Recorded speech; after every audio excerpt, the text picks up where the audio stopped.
Hi, everybody. Welcome to another episode of Get Into It with Gila. I'm Gila Glassberg, your host, registered dietitian, and certified intuitive eating counselor. And today I have with me Peryl Agishtein. Did I say it right? You got it. Good. Okay, so I'll just tell the listeners how we met. Peryl was so kind, and she reached out to me and emailed me and told me that like how much intuitive eating has helped her, and you're also a therapist, which you'll explain to the listeners. And I just felt like you would be such a good person to come on. So, how about you start with just introducing yourself? Where do you live? What do you do? Sure. I just want to say I was so flattered that I reached out to you, emailing you saying thank you so much for everything you've done for me. And I just need to give you feedback on how amazing you are. And then I was so flattered that you asked me to be on your show. This is a lot of fun for me. I'm so So, excited. I'm so excited. so I'm a clinical psychologist. I made Aliyah 2 years ago. I'm from Queens originally. Made Mhm. Aliyah 2 years ago. Living in Rehovot now. I have 6 kids, thank God. We are busy people and always have been, which I think is part of the whole eating and etc. Yes. piece. My Yes. husband is before we made Aliyah, we actually lived in Stony Brook, New York, out on Long Island. So I think Mm. pretty close to you, Gila. Yeah. Yeah. My husband was the rabbi of the small shul there, and that was this amazing experience for the past couple of years of our lives. And then we moved to Israel and had to sort of switch gears in terms of making a living because you can't really make a living here as easily as a rabbi. Right. So my husband's in AI. He works for a startup in Tel Aviv. Doing therapy in person in Yerushalayim 1 day a week. I also do therapy remotely, 2 nights a week with people in New York. Wow. And I'm also my main specialty is actually neuropsychology. So I Wow. travel into the States twice a year to do neuropsych evaluations. Wow. Be Wow. in your neck of the woods in another month. Okay, so we'll meet in person. Yeah, yeah. Okay, so I guess let's get started. How did you hear about intuitive eating? So I think I mentioned this to you that when I was thinking back, how did I first come across your podcast? The first person who mentioned intuitive eating to me was a dear friend of mine, Yael Holland, who I think you grew up with. Yes, I And did. she's the kind of person who's just always ahead of the curve and knows all the trends way ahead of time. And she said something to me years ago, "Oh, intuitive eating, this is what I'm into now." And I was like, okay, sounds interesting. And then maybe a year later or so, I was spending a Shabbos together with a cousin of mine who's also always struggled with food issues. And she was talking about going to a therapist and talking about intuitive eating with her. And I was really trying to be open minded, I was listening. I remember we were in Chatham Lake actually. We were there for Hanukkah vacation. It was just me and her. No other families were up. It was cold. We're sitting on the couch and it must have been a couple of hours of arguing about intuitive eating. And I Right. was so resistant and so Mm. come on, no, it doesn't make any sense. Yeah. Sorry, honey, no. Yeah. Yeah, totally. I think this was January 2020. And then COVID happened. And I got into podcasts for the first time ever. And I was listening to somebody, I don't know who, maybe it was Hava Tribe. And she Mm. mentioned you. So I linked to your podcast and I was totally hooked, Gila. Wow. You're such a refreshing voice and you're so genuine and authentic and you explain things in such a humble way. So I think you're very good at lowering people's resistance. And I just started listening to you and it really, really changed my life. I started listening to you very cynically. It took me a while until I went out and I got the books finally. And then Yeah. I got the workbook. And Um, I can tell you recently for the first time in years, I tried to go on a diet. So yeah. I'm not great at intuitive eating yet, clearly. But recently, I was really, really feeling unhappy. Thank God I have a 1 year old right now. So had another pregnancy and another couple of pounds extra to lose after the Mhm. pregnancy. Um, and I tried to go on this diet, and it was so clear to me, and it was a diet that I've gone on before. It was just okay, I'm going to cut out refined sugar and refined Mhm. flour. It Mhm. feels good. It feels healthy. It's not crazy. And it was just, I was so cranky. Mhm. I felt so restricted. I was Yeah. like that food rebel. Is that what it's called? The food rebel Yes. was Yes. so loud. And I was like, this is Yeah. and then I walk around telling people who, all my relatives were on diets and stuff. I'm like, Yeah. yeah, I just don't do diets anymore. I'm post Right. diet, which Right. sounds crazy, Yeah. I know. Okay, fine. that's So before that's such a great story, but could you tell me, I guess I didn't even hear your background. Like, why did you have so much resistance? Or like I do this with clients, so you don't have to share if you're not comfortable, but like I ask them like, when did this start? Like when did your dieting start? Or like what's your earliest childhood memory around food? Was it like you were put on a diet when you were 5? Was it just a lot of diet talk in your house? Like just the So culture? so I have to give my mother massive, massive credit because honestly, first of all, she's an amazing mother, but also she gives her kids incredible self-esteem. And I have this really vivid memory of I must have been like 10 or so and looking at Reader's Digest, and there was this great picture of Michelle Pfeiffer, Mm-hmm. like sprawled out with her really long legs. I Mm-hmm. think it was Michelle Pfeiffer. And I brought it to my mother. I was 10, so like I'm just sort of like understanding my body. And I brought it to her. I'm like, Ma, like look at this gorgeous lady. She has such long legs. Like my legs are so short. And my mother says to Interesting. me, "Don't worry, honey. Short legs are coming into style." That's so sweet. So she doesn't even remember. Like I'll bring that up to her. So she really did. It's like it was like an offhand comment. She just was Yeah, like, "No, you're beautiful." right. But at the same time, there is this very strong sense of like you need to be healthy, Mm-hmm. and like food rules a little bit. So I think the first time I remember being sort of aware was going to the doctor. I must have been like, what, I went through Mm-hmm. early-ish puberty, so I was like already full grown, maybe by like 12 or 13. And I was going to the doctor, and I weighed, I think, 117 pounds. I Mm-hmm. would love to weigh 117 pounds now, PS, Mm-hmm. right? Mm-hmm. But I remember like me being horrified and my mother being horrified a little bit. I don't know if she said that she was horrified, but just sensing that. But so Right. like throughout like high school, like definitely remembering like I felt a little bit chubby.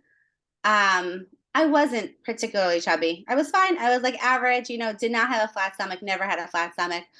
Went up and down throughout high school seminary, was never thought of myself as very fat, never was very fat, never ever felt skinny enough, Mhm. but it But you wasn't like weren't dieting at the time, or it was more so just I in like your head. went on and off diets. Like there were like Mm. every summer I'd be with like my big, huge family, extended family of cousins, and like everyone was dieting together, Of and course. everyone would be Yeah. like taking walks every day and 1,000 Yeah. calories a day, and let's count our Yeah. calories. Right.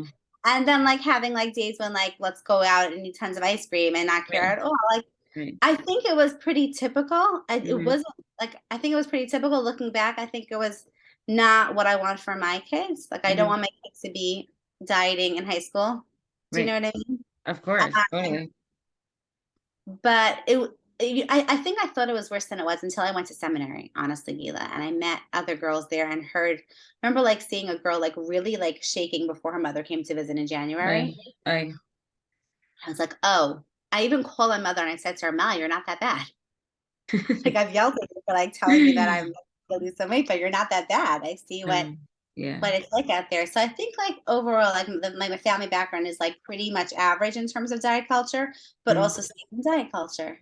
Right. So The norm, that's unfortunately. yeah. And then getting married and thank God having 6 kids. I mean, I have 6 kids and my oldest is 11.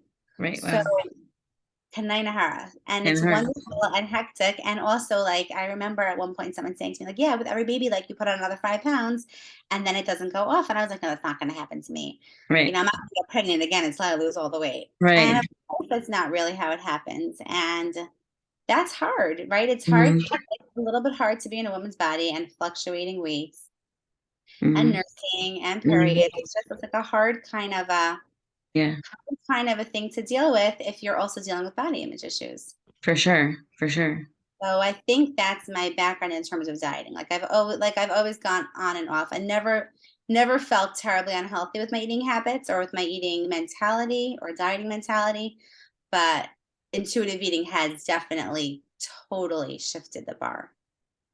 Okay, so I see why you had the resistance. It was still like very much a part of your belief system that like being skinny is like very, very important, or like the only thing, like you can't be pretty if you're not skinny, or like you can't love yourself if you're not skinny, or Not it's not so much that, like, I very much thank God, like I said, like, my mother gave us this great self-esteem. I still will, like, look at myself in the mirror and be like, "Hey, beautiful."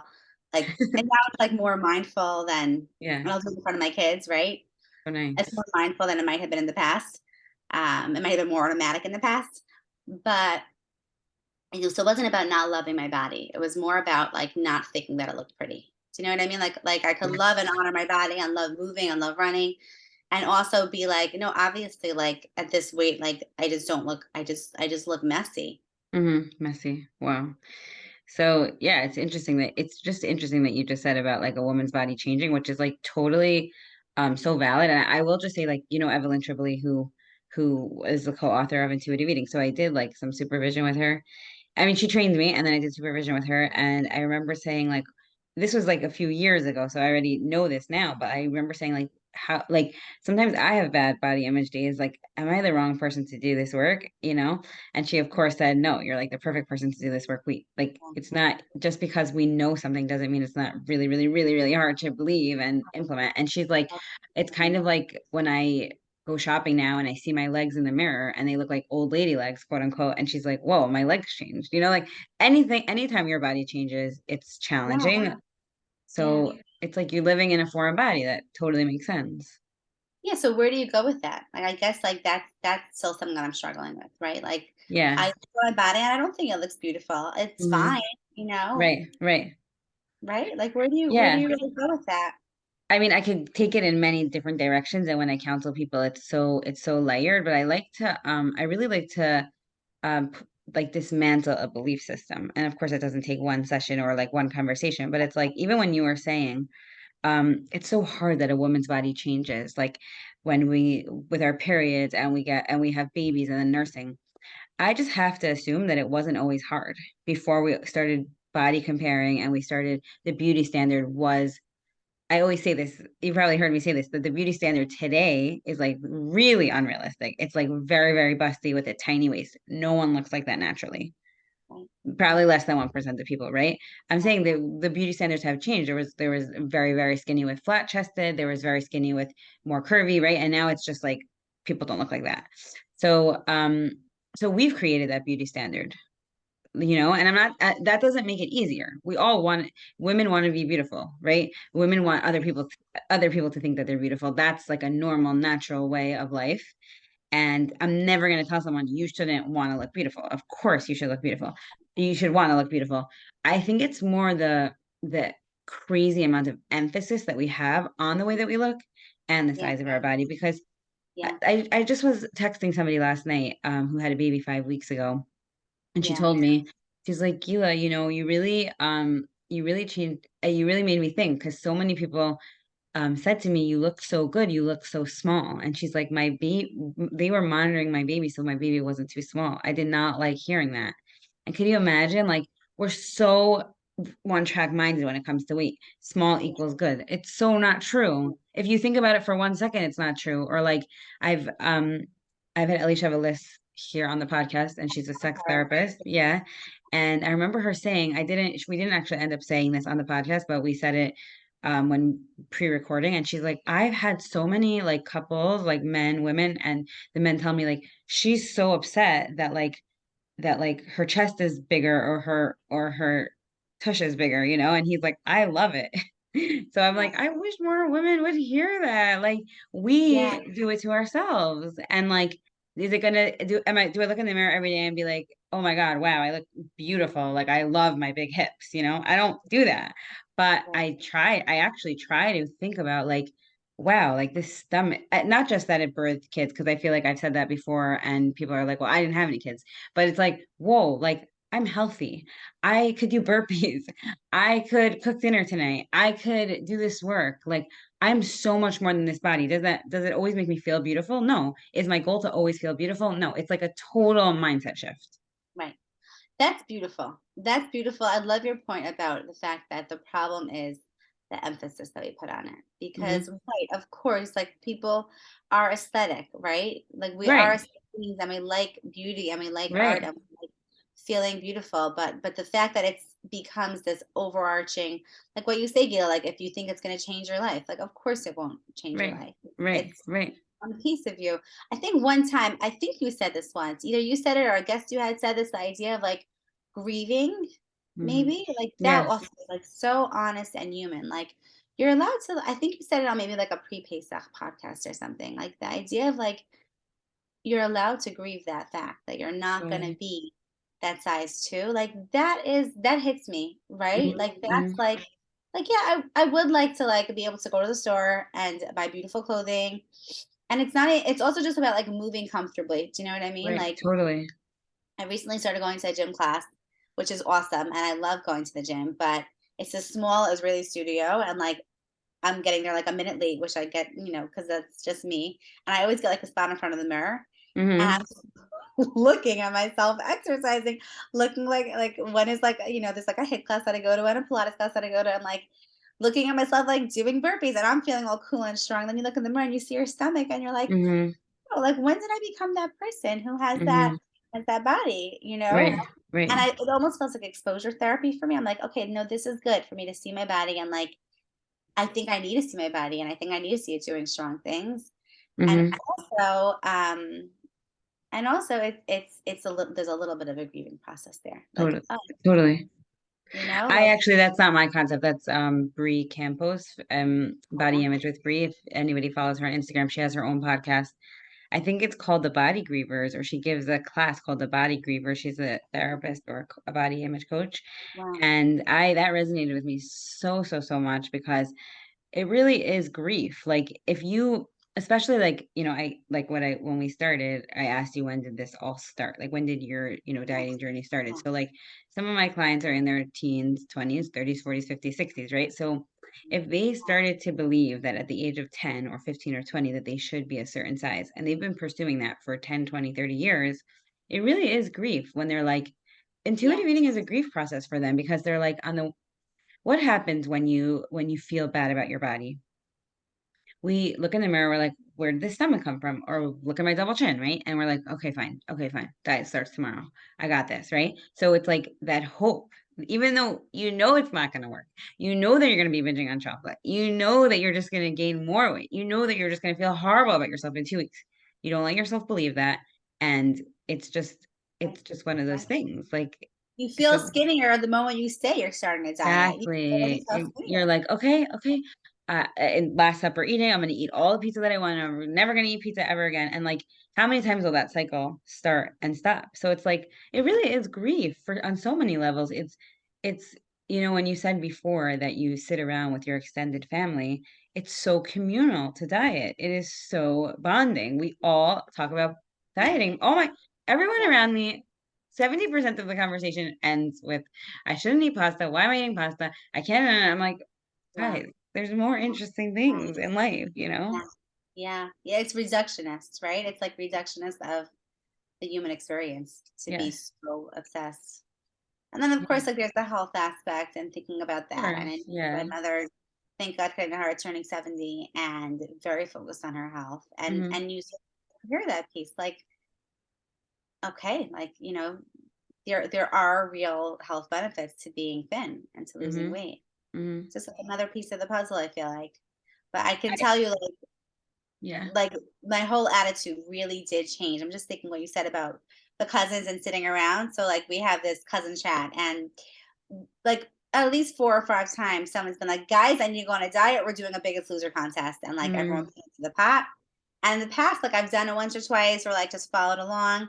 And this like somebody started one recently, a dear cousin who I adore. In case she listens to this, I do adore her. And she said, and she started, and I was like so over it. I was like, oh, like that's so sad. Hmm. It did actually cross my mind to tell my husband to sign up for it because he's very good at losing weight and we can use the money. Oh my Just to gosh, be that is totally so honest. funny. But I Yes, I didn't totally tell get him. it. Okay, good. That's growth, right? Right. And Yeah. but for me, like it didn't even cross my mind to try to join it. I was like, this is not like whether or not I'm like trying to work on healthier habits right now. Like I cannot be focused on the scale. Yeah. It's just sad. I think that like just if I mean you probably heard me say this on the podcast, but like intuitive eating is a big promoter of health, but it's a promoter of like a full picture of health. So like when we think of health, we think of a weight and a exercise routine. But that those are just two parts of health, right? So um I really always say this that like there's a eating disorder now called orthorexia, right? Which is an unhealthy obsession with only eating healthy food. So Right. like if you quote unquote only eat healthy food, right? And you're really watching what you eat, but like your headspace is so overtaken with what you're eating and when you're eating and how you're eating and when you're moving, that's also not healthy. So like there's such a there's such a balance. Like you could work on increasing your fruits and vegetables and switching to whole grains when possible. You could work on, instead of exercising 0 minutes a day, walk 10 minutes a day. Like I always tell clients, 0 times 0 is 0. And 10 minutes times 7 is 70 minutes. So like it's anything is helpful. And like I think because it's so black and white and all or nothing, people are just like, I'm fat anyways. I'm just gonna eat chocolate all day. Why? That's because of diet culture. Yeah, 100%. 100%. I love what you say about, I like what intuitive eating says in general about how like weight is not a behavior. Right. Like you can measure your behaviors and aim for good behaviors and Right. aim for healthy behaviors that make you feel good. Right. And you know that as a psychologist, right? That's how you measure growth, by their like behavior change. And that's Am I interesting because as a psychologist, I feel like often we'll also set goals for like if someone's in a depressed state, right? Like we're Mhm, setting a goal for like feeling. That's an interesting analogy. I'm just thinking about it now. Like we'll set mhm. a goal. Part of the goal is like feeling better, like feeling less Right. depressed. That is Right. the overriding goal there. I'm not sure if it's a great analogy because we're Yeah, working maybe on you're right. behaviors to get them to that state, you know? But would you say that like But would you I'm say thinking of depression. Like I think other behaviors that would really I like think let's say other OCD, yeah, right? So exactly, exactly. I think OCD would that's be great. right? Yes, beautiful. That's a great analogy, Gila. Yeah. Yeah, Yeah, the less they are engaging in the behaviors, the right. more Right. they're reaching their goals. Right. I And like coasting through that feeling. Okay, it's okay right, to right, feel right, right. behavior as long as you're focused. Yeah. Right, and that's what I teach clients, right? They're always I'm not a therapist, but everyone's like, "Oh, you're like, yeah, now you're the therapist." I'm like, "No, I'm not the therapist," but like that's such a big part of binge eating disorder, and we'll talk about that clinically, but that's such a big part of any like helping any of my clients is like they think it's so revolutionary when I tell them, okay, so you feel really guilty or you feel really sad. Like, can you just like sit there for 5 minutes? It's like torture, torture. We have no pain tolerance. We have no one taught us how to, you don't have to just pick up your phone and scroll Instagram when you're feeling bored or when you're feeling down. You don't have to eat a donut just because you're feeling depressed. You don't have to. Like, and you don't always have to feel your feelings. That's way too hard. But like some tools of just like moving through the feeling, you know? It's gorgeous. It's gorgeous. It feels like it's like the root of all. It's almost like the root of all mental health issues is not being able to sit and experience feelings and sit with it. I do a lot of emotion focused therapy, actually, emotion focused couples therapy and emotion focused individual therapy. And it's all about that. Like emotion serves a purpose and Mhm, moves us and mhm. it's in a good way. And we have to pay attention to our feelings. Yeah, And yeah, I sit with patients and it's so hard for them to feel emotions and they'd rather than their it's so hard to feel emotions at all that their body reacts by just feeling like dead all the time, you know? uh, Like mindless, like like just flat affect, which is so painful to see and so mhm. painful to experience. And also that's where their body goes because it's so hard for it to feel a full range of emotions. Right, that's like you're saying, like, it's like a gift to be able to feel pain, a gift to be able to feel a bad like a negative emotion, because that means that you feel and you're healthy. It's gorgeous. That's a gorgeous way Yeah. of putting it. Yeah. I actually am gonna quote Peryl Abramowitz, who I often quote. You ever Oh, heard me? I thought of her years ago. I Yeah, remember listening to her parenting coaching classes. She's yeah. great. I love her, yeah. Actually, she informed and has informed a lot of my work. Like, she really got me on this journey, but, Yeah. I remember her saying in one of her classes, she's like, it's we numb on hunger or we numb on binging, right? We use all types of different coping strategies to numb. And she's like, I remember the day that I felt jealous again. I was so happy, like my feelings came back. And I was like, if only, like, like if only we could just like see that our emotions, like they're really like it's like if your nerves didn't work and like you couldn't feel your arm, like pain is there for a reason. The pain is really serving you, you know? Well, this is one of my like soapbox issues, but devices do us such a disservice because it's so easy to numb out. It's Right, just so easy to numb out. And right. I'm terribly judgmental about this Hmm. because I have this tendency to be judgmental, and because as a Because we're human. neuropsychologist, and because as a neuropsychologist, I like this is what I do. I evaluate kids, and I see these really strong correlations between the amount of digital devices that they're on or that they're using and their overall mental health. I Mm-hmm. see parents like giving their kids hours and hours, and I'm not talking like an hour a day. I'm Mm-hmm. not even talking like an hour and a half a day, but like 3, 4 hours a day of being on a device for a kid, it just kills them. Mm-hmm. And it numbs feelings. That's what it does. Mm-hmm. Anyway, that's totally a tangent, but No, it's very, my it's a good soapbox. point. It's a good point. I'll tell you what I think if you want to hear my opinion, just because we went there. Of course I do. Just from like, because like basically I went on this like whole self-help journey when I started my business, right? So you could hear it on the podcast. But by the way, my family hates when I do that. They're like, I have a story on my podcast of how my last baby was born, and they were asking, I'm like, just listen to the podcast. They're like, do you do that with everyone? I listened to that story. It was great. Labor stories Thank are you. so much fun. Yes, they're so much fun. They're like, you can't just send us to your podcast. Um, so Carla Ronwitz, and she helped me on this journey. Wait one second, what were we talking? Oh yeah, so like I also am judgmental. Like we're human, right? That's how we work. We see things and we judge. That's how it's human. That's very forgiving. That's a very forgiving way of putting it. I like that. Thank you. Yeah, so I feel like so over the past few years I've been hearing like it's so hard with all the technology and all the mental illness, and there never used to be so much ADHD diagnosed, blah blah blah blah. And I formulated this whole idea in my head that helps me when I hear those things.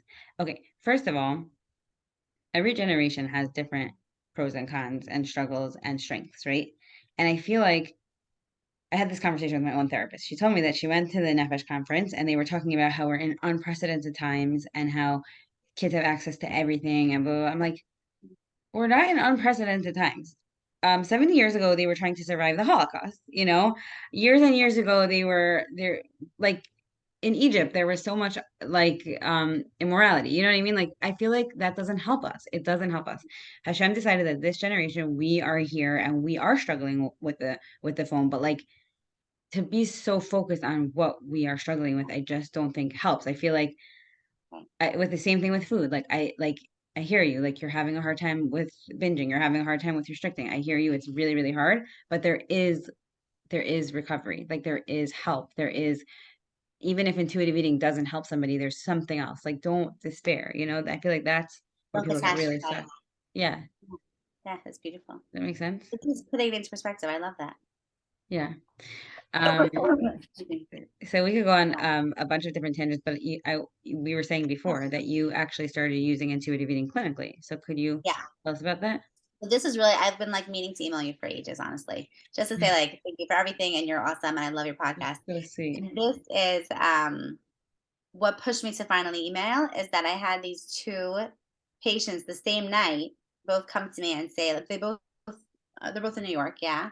They both came to me the same night and said like we're just talking about the intuitive eating piece and how that's changed their whole attitude towards food. And it was so striking to me because I did so little. And it was really all the intuitive eating itself. It's such a powerful system. So just to give Mm-hmm. some background.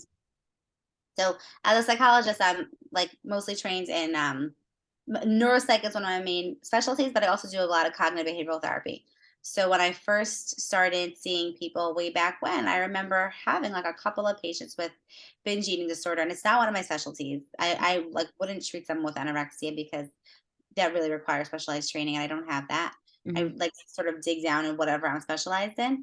But binge eating disorder, which is as eating disorders go, it's one of the less dangerous ones. Um, and under supervision, I was treating people with that using cognitive behavioral therapy for binge eating disorder, and it was effective. Like it worked. It took a lot of time, and it was painful at times, but it worked. Like I remember this lovely 73-year-old woman who had been struggling with binge eating disorder her whole life and was like a lot of her friends were dying off and she was lonely and she finally came in for help with it and it was a fascinating process and journey together and the CBT was super helpful for her and basically like the CBT model towards binge eating disorder has some elements of intuitive eating but I feel like it's missing some key elements so Mm-hmm. it does a lot of like it talks about a cycle but the cycle is more about like emotional numbing Mm-hmm. versus diet and it also talks about diet restrictions but it also talks about emotional numbing being a huge component what that leads to binging so it does a lot of like breaking that cycle, behaviorally noticing what your triggers are for binging and figuring out how to cope with those emotions instead. And it talks a lot about cognitive restructuring. So changing your thought patterns. So all these thought Mhm. patterns about your body and about diets and all your beliefs. So sort of examining them and changing them. It works. I'm a big fan of CBT. I use it in my practice all the time for anxiety and depression. I treat a lot of women and adolescent girls and I love it. Mhm. Um, but the older I get, the more, experience I have. I feel like it's just CBT in general is not enough. And with binge eating in particular, it didn't feel like it was enough. So recently I'm gonna obviously change all details, but I had this darling college girl. So 20-year-old girl, sophomore year in college. Her name is, let's say, Rifki. And she came in with binge eating disorder. That was her main complaint, and then also some anxiety. So normally I would have gone right to CBT, but I was doing this intuitive eating kick and looking at the work with myself. And I was listen, like, Rifki, do you want to try intuitive eating with me? And I explained a little bit about what it is, and we can go through worksheets together. And again, Gila, like, obviously, like, I'm not at all an expert in intuitive eating, but this is like sort of one of those tools in my arsenal I was a little bit familiar with. And I said, let me see how this goes. And she was so open and so fantastic and just like took to it like a duck to water. Um, she's also just in general like a darling girl and very good about like implementing whatever we talk about. And she was just like doing the worksheets and coming back. And her first major victory was when she said to me, I had a chocolate bar and I ate half of it and I was like practicing mindful eating. I was like, I had enough. Mhm. And I put it down and like I had the rest, like I put the rest away aside for later. And I was like, wow, like I don't think I could do that. Like Mhm. that's amazing that you did that. And then um got to the point where she wasn't having any binges. Like she had been binging every day Wow. and she wasn't having any binges at all. And I remember she went home for one of the holidays and she said to me, and like home was a big trigger for her because her mother was very focused on health and very focused on diet culture, and wouldn't put her kids on a diet, but would be talking about herself being on a diet, which would trigger Rifki because she was struggling with binging in secret. Mhm. Mhm. Um, and she said to me, like, I just did my thing and I was fine and I wasn't paying attention to comments that people were not making to her, even, but just comments that would have been triggering to her in the past. And she said, but what I did notice was that I had a sister who was exercising a lot and had been restricting that morning and said, okay, like I know that I'm gonna like have pizza later, so I'm not gonna eat anything the rest of the day. And Rifki said to me, like, that felt so unhealthy. Mhm. And I was like, wow, bingo. Like this girl not only did she change her behavior, Gila, like she wasn't binging. By the end of treatment, and we're actually still seeing each other, but she's gonna be finishing in a couple of weeks. She's Wow. not binging anymore, period. Wow. But Wow. not only that, her whole mentality and her whole emotional load towards dieting and towards food restriction has really changed tremendously. Like we did some work on identifying the food place and we Mhm. did, work on the mindful eating piece and honoring your hunger. That was a big, big deal, right? Yeah. Like Yeah. the binges start because you're not eating. So make sure to Yes. eat frequently. Yeah. Mhm. Um, but it was just so striking to me. And the second story, and then maybe afterwards I'll talk about like my thoughts about what was so beautiful about using intuitive eating. But the second story is again like a patient who I love. I've been seeing her for a while. Let's call her Khani. So Khani is this fantastic, powerful, beautiful woman who has a couple of kids, works as a therapist herself, and she struggled with weight her whole life. She had actually like a history of sexual abuse as a teenager. Um, Struggled with weight on and off. At some point, she had her stomach stapled years ago. Mhm.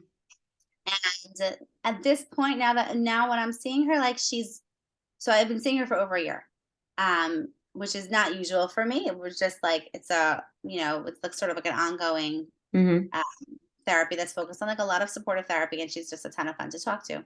So I'm fine with it as long as she's fine with it. It's not my usual way of doing therapy. But so her goal was never to work on her body image or her food or anything like that. She was coming for a lot of work on different relationships. And we did a lot of that work and she was doing great and really feeling good. And at some point she brought up a little bit about like food issues. And I said, well, if you're interested in working on this at all, I have intuitive eating and I'm happy to like sort of talk about it a little bit. And she's like, what's that? And I was so excited to share it. And what was interesting is that at the beginning, when we first started working together, Gila, I talked about like I always talk about like self-care, right? And part of self-care as a psychologist, I always talk about movement and nutrition. Like those are just like two of the pillars of self-care and more Mhm. about like adding things in. Like Mhm. I'm not talking about like, start restricting yourself. I'm just saying like eat foods that make you feel good and Mhm. move your body because exercise is literally more effective than antidepressants. Yeah. Right? I mean, literally based on research. And I started talking about it and she was very, very resistant. She was like, I can't go there right now. She's an incredibly busy, accomplished young woman, always juggling a ton of balls. She's like, I can't go there right now. I hate walking. I tried even to like say, well, why don't you like take a walk around the block with iPads on? With iPods? Not iPads. Earbuds? I don't know. I always say them With wrong. music, right? I Yeah. was like, Yeah. just take a walk around the block with some music. That'll make you feel so much better. She's like, no, like I just cannot do it right now. And then I talked about food, and she has because of her stomach stapling. Of course, you're like way more familiar with this than I I am. know this clinical Has these profile food very well, restrictions. basically. Yeah. So she Yeah. has all these food restrictions. So she was very much focused on like, and she was feeling good about her body, but really also not paying so much attention to it. Right. So she was doing a lot of like she would order lunch, which was great. That she was focusing on making sure to eat, but she would like order whatever she was in the mood of, which was usually like a sandwich, which is fine. But she Mhm. wasn't adding a lot of vegetables. A lot of that was because of the food stapling Right. issue. Right. Right. So we did. So I brought it up a year ago. Didn't want to go there. Very resistant. A year later, we started talking about intuitive eating a little bit, and I really just gave her like the beer outline, Gila. Like that wasn't our Mhm. focus. I Mhm. was giving her the beer outline, talking about like health and feeling a little bit better, and she wasn't feeling great about her body, and she wasn't feeling great about her health, and she came back to me a few weeks later and I said, by the way, I'm loving intuitive eating. And we talked about it a little bit. And she was like, and other things in her life changed also. She found medication that helps you tolerate vegetables. So Mhm. she's ordering salad, but and feeling great about that and enjoying it. But like she was saying, like I pointed out to her, like you're working with a physical trainer twice a week Mhm. for an hour each time and loving it. And you're eating, like your eating habits totally changed and you're feeling great and strong. And she's like, oh my gosh, like this was your secret plot all along. Like, no, no, because it's not about like we don't care about what the end goal is. We care about how you're feeling. And she was Right. feeling healthy and great and strong and just loving the whole concept of intuitive eating. So when I had both of those patients have that same like kind of like epiphany with me one night, I was like, I need to email Gila and just tell Yeah. her how much like you've changed my life and you've changed by extension other people's lives. Like I would never have been able to guide these patients through that Wow. without everything you've taught me. But what That's was so nice. interesting to Wow. me, what was Amazing. interesting to me as I was thinking about like what's the difference between CBT for binge eating and intuitive eating is that I think one huge piece that intuitive eating gives us is the ability to trust our bodies. Right. Like the idea, and you talk about this a lot, Gila, that it's not just about trusting, it's not just about like trusting your body in terms of eating, it's trusting yourself Right. in general, listening Right. to your inner voice. CBT does not do that at all. Like we're Mhm. not going there, right? We're about Right. like let's cognitively restructure you and let's identify the behavioral precedents and the behavioral antecedents and figure out the cycle, which is all important and all part of what intuitive eating might do in a different, using different words. But intuitive eating feels so much more humane Yes. and so much more holistic. And the idea of like, we're going to relate to you as a whole person and we're going Mhm. to believe and trust that you have an inner voice. And if you can just listen to the inner voice, like that will direct you the right way. And that is so gorgeous and so basic. You know, Mhm. Yeah, I know that I mean Evelyn Tribole and Elise Resch, like I've heard them speak many, many times, and they just say that like um even like in their first sessions, they'll ask a client about their story, their history, and sometimes the client will just break down and say, like, you're the only person that listens to my story because doctors see me and they just assume, oh, you're in this large body because XYZ. And Yeah. it's like, I guess, yeah, like I said before, it's like dismantling your whole belief system about body image and how a body should be and what does health look like, right? Yeah. And I'm so happy to hear about these clients. And yeah, I said like this is a typical clinical profile. Yeah. Um, but but it's interesting that you said that also about the second client, that she's like, "Oh, this was your secret plot," because I always say like intuitive eating is about making food choices from self-care, not from self-punishment, right? So it's like, even like new clients that call me, they're like, "Oh, so should I just eat ice cream all day?" I'm like, "I don't know. Do you want to eat ice cream all day? Do you think that will feel good?" And they're like, "Yeah." And I'm like, "Okay, so try it for a week and get back to me." Like people don't really like to eat like that. They just like to eat like that because they've been restricted from ice cream, or because Right. they think they're never going to eat ice cream again, or because they just feel so sick of everything that that's their only hope. I don't know. So there's just so many reasons why people are so blocked from it. And like, I like going in the back door. I feel it is much more effective than just like putting it in people's faces, Like, I always say, I'm like, I'm taking you on a different angle. We're going on a different angle. Right. Right. And it's fascinating how this particular patient ended up like completely the opposite of what she had been when we started, just in terms of these health behaviors, without that being at all our focus in therapy. Right. For sure. I think that Yeah. those two self-care tools are really, really important, nutrition and movement, but it has to come from a place of self-care. It has to, because otherwise, if you hate spinning, for example, I have a spin bike here, and you do it every single day because you must, number one, how long will that last? And even if it does last because you're so hard on yourself, it's so counter what the movement can do for you. So it's like you don't have to kill yourself. I know no pain, no gain used to be like such a thing. And like I bought into that. I pushed myself hard, and I like that feeling somewhere in my brain. Like I also have a lot of the um predisposition for an eating disorder. So like I struggled with a lot of disordered eating as a teenager, and I had a lot of Right. um, you know, the predisposition to potentially get an eating disorder. So I know I'm very hard on myself, push myself more, feel really good about it, love the compliments, love that people think that I have so much willpower, self-control. And diet culture just reinforces eating disorders. Yeah. It's huge. It's tremendous. It's a scary thing, and I really think that you're making a difference. I know that it's hard to see that. And I know that like you say comments on, maybe it's in your podcast, maybe it's in your blog, where you'll say like, I don't really know if I'm making a difference. This diet culture is so huge, but I can tell Mhm. you, not just from my experience, just like you say intuitive eating, and people have heard of it. Right. You know what I mean? And like the Yeah. content we're putting out every week, Gila, is so transformative for That's so so sweet. many people. Thank you. It I really hope so. is.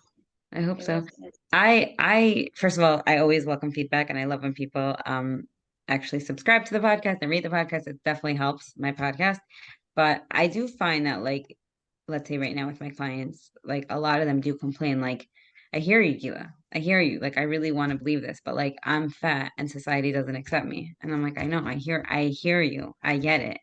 And it does feel a little bit like swimming upstream on the one hand, but like I said before, like I just try to put my head down. Like diet culture is here and here to stay. Like when I coach parents, I say, you're not going to shield your kids from diet culture. That's not the goal, right? And I'm sure you could relate to that also.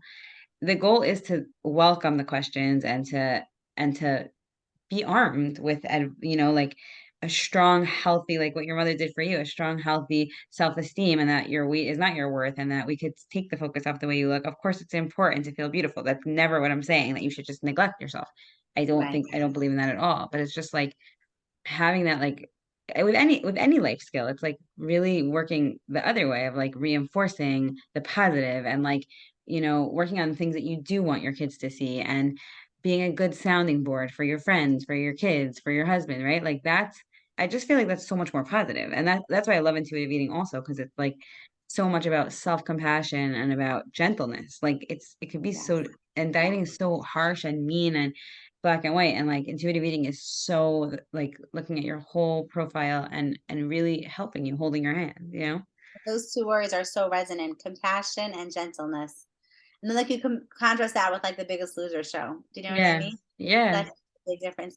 It is changing slowly. I have hope that diet culture is not here to stay. I mean, you look at, like, all these I mean, especially in the Orthodox Jewish community, I feel like we've been so steeped in it, and we're really trying very hard to climb out of it. I don't know if you've been following Miriam Pascal Cohn, Mhm. in Family First, and on her Mhm. blog, and Dr. Aliza Mitnick is Mhm. doing those JALMA podcasts, Mhm.